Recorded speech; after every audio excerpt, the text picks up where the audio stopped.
Hello everybody! Today we will make the Petra scarf. And the Petra scarf is called Petra scarf because my sister's name is Petra and she taught me how to make that scarf. So as you can see, a little closer, it is made of a lot of different kinds of yarns and they are all layered on top, but there is no fabric underneath. So it is just all the wool yarns, and it's usually I make those with leftovers. So anything left over that goes into another Petra scarf. And I will show you how to make that and what to do and what not to do in this tutorial. So the magic ingredient of a Petra scarf is the Fabri Solvi. It is kind of a fabric material. It's kind of a between paper and fabric material that you can do like designs on top of that and then fix it to this by sewing it on. And then after everything is fixed together, then you wash it out. So it is really a fantastic material and it's very playful and has endless possibilities. So it's basically an interfacing without the glue that you can wash out later. So as I said before, the Sulky Fabri Solvi is a really good starter. So the size of this piece that I have here is 36 by 20. And that means, you know, it's a very long rectangle, and my finished scarf will then be 36 by 10. So we always have to think double. So the length has to be doubled. So this is my 20 inches in this direction, and I have to design something on half of it. And the other half I have to fold over later before I fix everything. So the next step is to decide what materials you put onto your Petra scarf. So I have a variety of different yarns, and they are all like this white-gray pattern, color pattern. And I also have a silver thread that I can use. Maybe I'll see how it does. You know, if I want to have a little sparkle here and there, then the thread might come in very handy. So then I sort them basically by if I have a featured yarn, like something that is very unusual, something that is you know, stands out a little more. For example, in this example here, I have that red thread that stands out in a way because it has all those little squares in the yarn, you know, and when you do that, so this would be your featured yarn then. Like in my selection here, there is nothing that really stands out, so I might just go with the size of it. The one that you have the most, that would be your base. So we always have the base in the center, and then we have the feature on the outside, so it can be, it's more visible. So yeah, let's do that. So my silver and gray, that will be my base material. Another thing that we will need is like pins, you know, lots of pins. And that's pretty much all we need for this kind of scarf. So I will design over a stretch of 36 in length and 10 in width. And it's very, really very simple. So you just take your materials and spread them out on your Fabri Solvi material. So I'll just go around and spread it out like that. Maybe in little swirls or whatever you want. You know, it's really, there's no right or wrong, or, you know, like you cannot do this or you cannot do that. The only thing I would recommend is having the end pieces facing kind of the inward the inner area of the scarf and not hang out at the end or at the edge of it. You know, I would not want to have like this end like stick out like that. I also try to avoid having loops sticking out like that. So everything should be really on our material. And as I said, I have both ends facing towards the inside here. Then I put my next layer. It's the gray one. Same thing, I will start the end like right here, not sticking to the outside.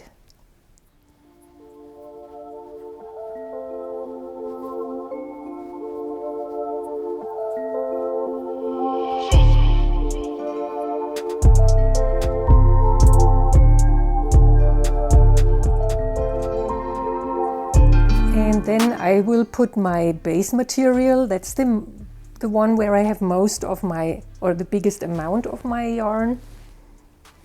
And as I said before, I want to combine it with the silver.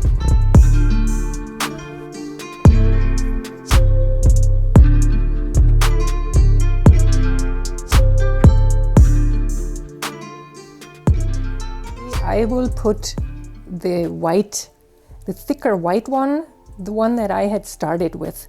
That would be my featured.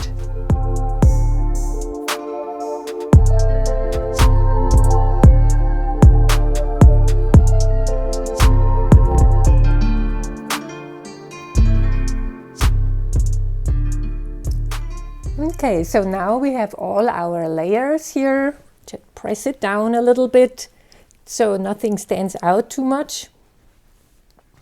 And then what we want to do, we want to fold our the other half of the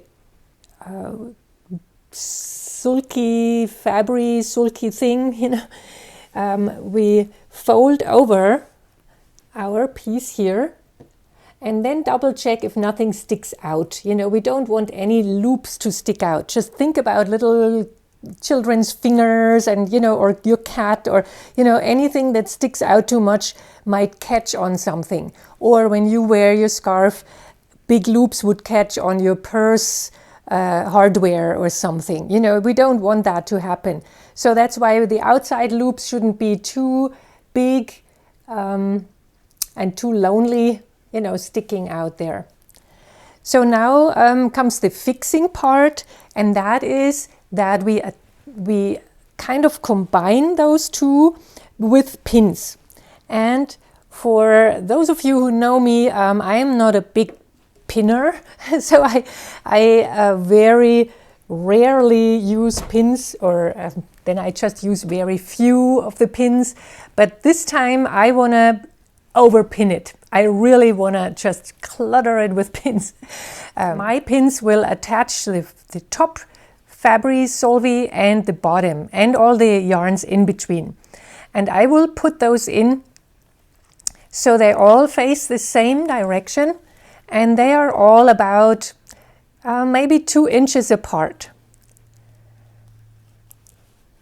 And you will see in a minute why that is kind of important, or why I do it that way.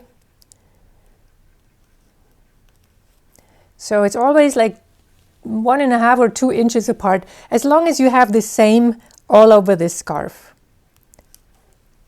And then I will do the next row here and also leave a gap here that is about 2 inches.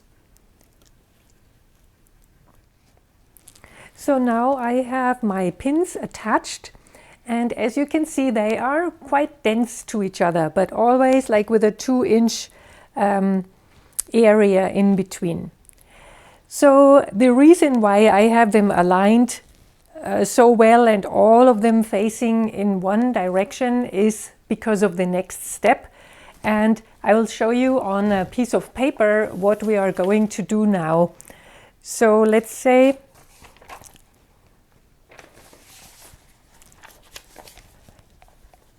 let's just pretend that this is our scarf area here, and now we want to stitch with our sewing machine in a specific way to attach those layers together. And like let's say this is my scarf area here, like this part. So I will, first I will put in my pins, 1, 2, 3, maybe 4 or 5 rows, depending on, you know, how you pinned it and how wide your fabric solvay material is, and so on. So these are basically your pins. And the sewing should be like that. So you start at one corner and then you stitch like just a straight line down. You stitch over here, then you stitch a straight line up, over here, straight line down, over here, up, and so on and so on. So that will, you know, like keep all those 2 layers nicely together. So once you are at the end, then we want to stitch like lengthwise. So you go all the way over to the other end and then down in between the pins.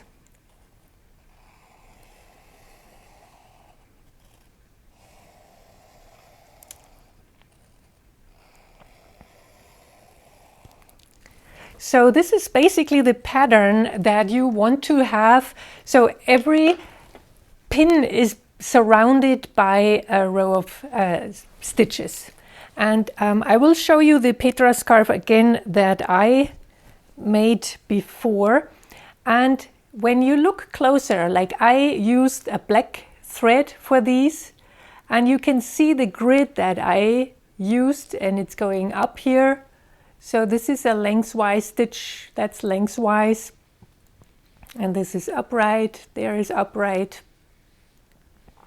It's very hard to see, because what you want to do, you want to choose a thread that is basically the color of your base, also of that material that you use the most. And this is for me like a gray or black. So I used black thread and did it so it would really blend in very well.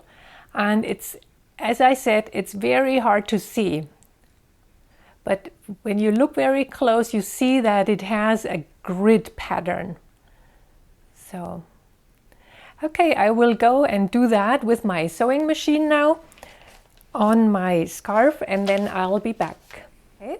So now I stitched all those seams in between, and you can see the details of it. I used a gray thread, straight stitch, 2 millimeters long, like nothing special, you know, it's just the average straight stitch. And I went all the way over to the end and zigzagged it around, first sideways and then lengthwise. And so that's basically the result here.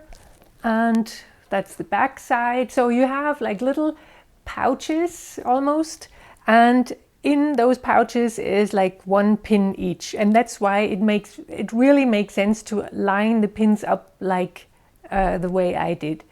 For the length of my scarf, like 36 inches, 20 or 10 inches wide, I had about 5 rows of pins. So 5 pins next to each other and 12 pins lengthwise. So like 60 pins all in all. So this is quite a lot of pins for my usual pinning, but it's totally worth to do it that way. So now I will remove the pins, and then I will do my very last step, and that is washing out the paper with that fabric solvay. And this is a really fun, rewarding step, because in the end you see your scarf kind of coming out of this folded paper product here. And it's yeah, as I said, it's always the last step, the most surprising, or the most fun and rewarding and satisfying part. Okay, so I will just use warm water in the sink, so it doesn't have to be like a utility sink or anything, just a lukewarm water, and very slowly like wash it out, and it will be a little slimy in a way. It kind of feels a little funny, but you know, just wash it out until nothing is left in your yarn that seems like a paper. Okay, I'll be right back. And last but not least, here is the finished scarf that is now very wet from washing out the fabric solvay. And you can see that has a very nice transparent kind of feel to it. So you can see my stitching a little bit on some places, especially when it goes over the white. But that's totally fine. If you don't know it, how it's made, you don't see those stitches. You can see the silver thread, you know, that I put in. You can see all the layers, both sides. So that is important, that it looks the same on both sides. With a scarf, you know, it's very tricky to have only a one-sided scarf and then a different thing on the back. So I will put it out on my towel here and just let it dry the way it is. And so that's pretty much it. So what you should avoid when you make a scarf like that is to have too many layers on top. So it will get really dense and kind of stiff. So the whole advantage of these scarves is that they look so airy and they are not knit or crochet. So you can use like thicker yarns or things with lots of volume, but you don't add that stiffness to it. So keep it in a way that you still can see, you know, through the scarf, and don't bulge it up too much, because it really has it gets, you know, in the wrong direction and looks very stiff and thick and hard. And we don't want that firmness in a scarf. A scarf is always nice to have a softer, lighter feature to it. So, okay, I hope you enjoy that. And as I said before, this is the Petra scarf because of my dear sister. Thank you very much.